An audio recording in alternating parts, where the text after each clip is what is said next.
Assalamualaikum warahmatullahi wabarakatuh. Perkenalkan, nama saya Muhammad Ferdianto Rahman, NBI 12318.030, kelas M.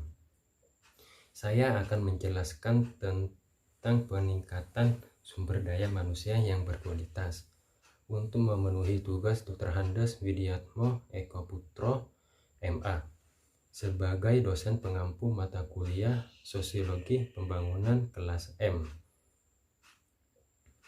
Menurut Brilio.net, dalam dunia kerja, baik institusi maupun industri, sangat membutuhkan sumber daya manusia.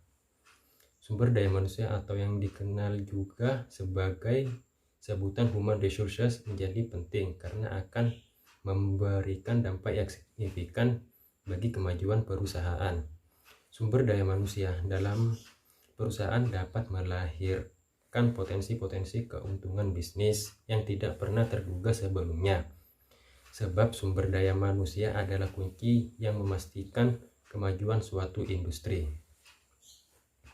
Secara umum, pengertian sumber daya manusia dapat dibagi menjadi dua, yaitu sumber daya manusia secara makro dan sumber daya manusia secara mikro.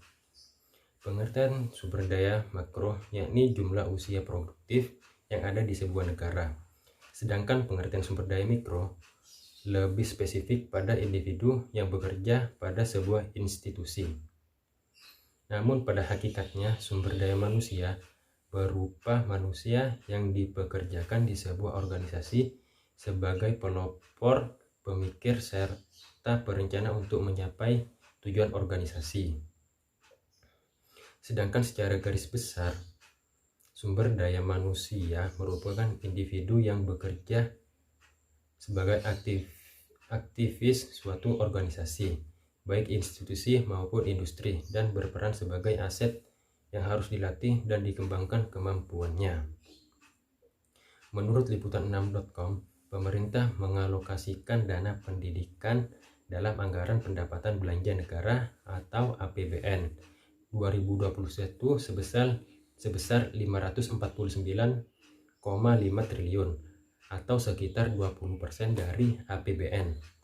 Anggaran tersebut akan difokuskan untuk berbagai hal dalam menunjang kualitas sumber daya manusia di tanah air.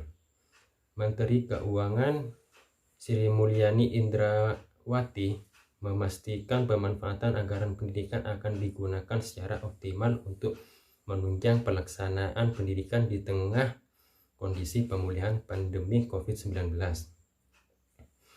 Pada era adaptasi pemulihan pandemi COVID-19, kegiatan di bidang pendidikan dilaksanakan secara daring yang menuntut kesiapan dari segi teknologi informasi atau TIK.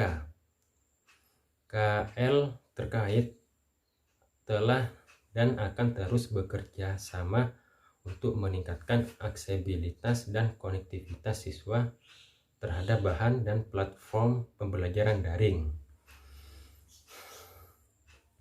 Pada tahun 2021, anggaran pendidikan juga diarahkan untuk melanjutkan dan memperluas kebijakan yang sudah berjalan seperti penyediaan BOS atau Bantuan Operasional Sekolah, BOPTN, Bantuan Operasional PTN, Bantuan Pendidikan bagi siswa atau mahasiswa miskin melalui PIP dan KIP kuliah, penyediaan berbagai tunjangan guru dan dosen, serta diarahkan untuk mendukung reformasi sistem pendidikan dalam rangka mempercepat peningkatan kualitas pendidikan.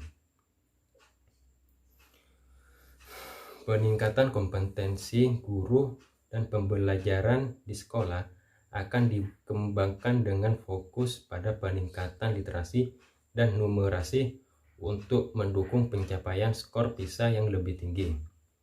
Kurikulum pembelajaran akan disederhanakan agar dapat berorientasi pada kompetensi siswa yang secara konkret dapat dilakukan dan dapat dengan mudah diukur oleh guru.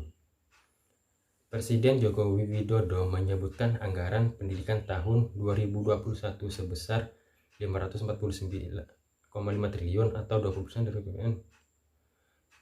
Jokowi mengatakan akan difokuskan untuk peningkatan kualitas sumber daya manusia.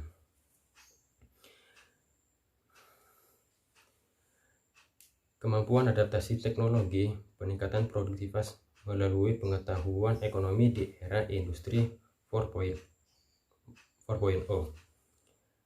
Kata Jokowi dalam pidato penyampaian RUU APBN tahun anggaran 2021. Pemerintah juga akan melakukan reformasi pendidikan melalui transformasi kepemimpinan kepala sekolah, transformasi pendidikan dan pelatihan guru. Mengajar sesuai tingkat kemampuan siswa, standar penilaian global, serta kemitraan daerah dan masyarakat sipil.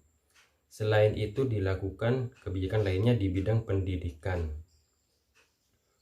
melalui penguatan program vokasi dan kartu prakerja, penguatan penyelenggaraan PAUD, peningkatan efektivitas penyaluran.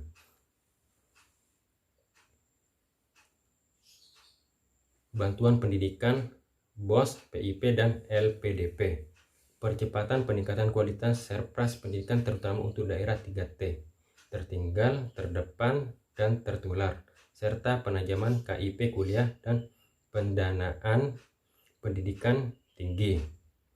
Sebagai sarana transformasi digital, anggaran pembangunan teknologi komunikasi dan informasi ICT di tahun 2021 sebesar 30,5 triliun termasuk melalui TKDD difokuskan untuk mengakselerasi transformasi digital untuk penyelenggaraan pemerintahan, mewujudkan pelayanan publik yang efisien dan cepat seperti di bidang pendidikan, kesehatan, dan pemerintahan.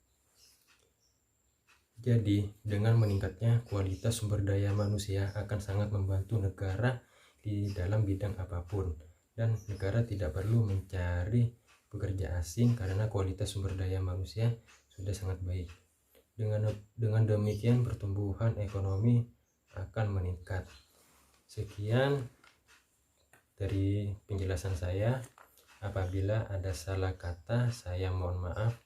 Assalamualaikum warahmatullahi wabarakatuh.